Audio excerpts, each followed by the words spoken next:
योगी राज में हर पीड़ित को मिलेगा इंसाफ। पुलिस की लापरवाही नहीं की जाएगी बर्दाश्त।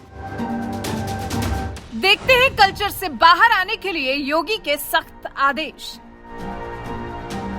योगी के दूसरे कार्यकाल में गुंडे माफियाओं के मंसूबों पर तो योगी बुलडोजर चला ही रहे हैं। इसके अलावा अधिकारियों के भी पेच कसे जा रहे हैं। पुलिस को भी प्रदेश की जनता से ढंग से पेश आने के सख्त निर्देश दिए जा रहे हैं। पुलिस की पीड़ित की गुहार नहीं सुनने या देख लेंगे वाले कल्चर से उनको बाहर निकलने के लिए कहा जा रहा है। अब योगी के दूसरे कार्यकाल में ये कल्चर बिल्कुल बर्दाश्त नहीं किया जाएगा। तभी तो अब थाने पहुंचने वाली हर शिकायत को रिकॉर्ड करने के सख्त आदेश दे दिए गए हैं। थाना पुलिस को इस शिकायत की रिसीविंग भी पीड़ित को देनी होगी, जिससे पीड़ित की तरफ पुलिस अधिकारियों की जवाबदेही तय हो सके।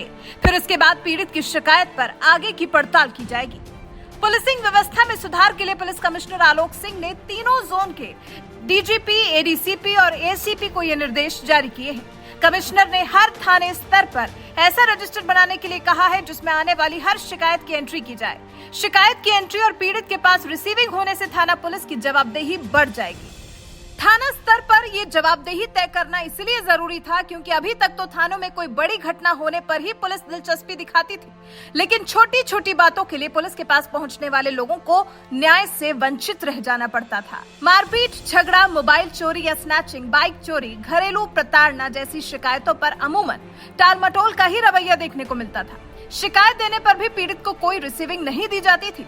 ऐसा थाने इसलिए करते थे ताकि उनके एरिया में क्राइम का ग्राफ नीचे जाता हुआ दिखाई दे, जबकि असल में ग्राफ कम नहीं होता, बस शिकायत दर्ज नहीं की जाती।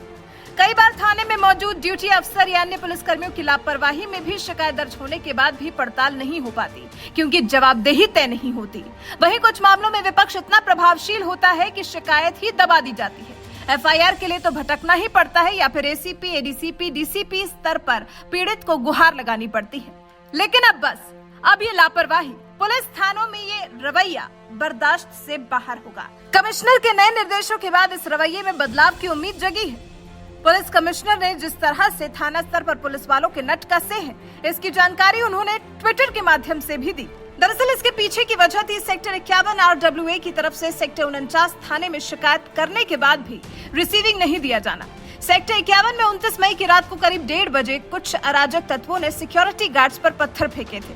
गार्ड ने मिलकर उनमें से एक युवक को पकड़ा और पुलिस के हवाले कर दिया। इसके बाद RWA ने सिक्योरिटी गार्ड्स को थाने भेजा, लेकिन थाना पुलिस ने कोई रिसीविंग नहीं दी और न ही एफआईआर दर्ज की।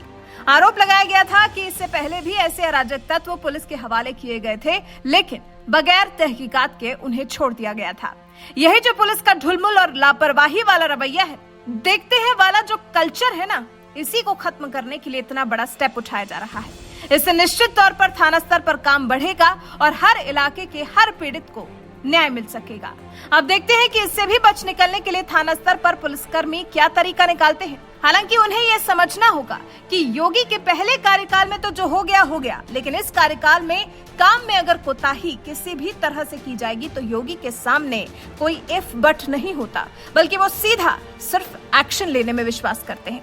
अब देखते हैं कि पुलिस कमिश्नर का यह आदेश कब तक लागू होता है और थाना स्तर पर इन आदेशों को लेकर कैसा एक्शन लिया जाता है। वैसे योगी राज में पुलिस विभाग की जवाबदेही तय करने के आदेश पर आप क्या टिप्पणी करना चाहते हैं? इस आदेश से आप कितने संतुष्ट हैं और नोएडा के अलावा ये निर्देश और जिलों में कब तक लागू हो पाएगा? इस सब के बारे में आपके विचार हमें कमेंट कर जरूर बताएं।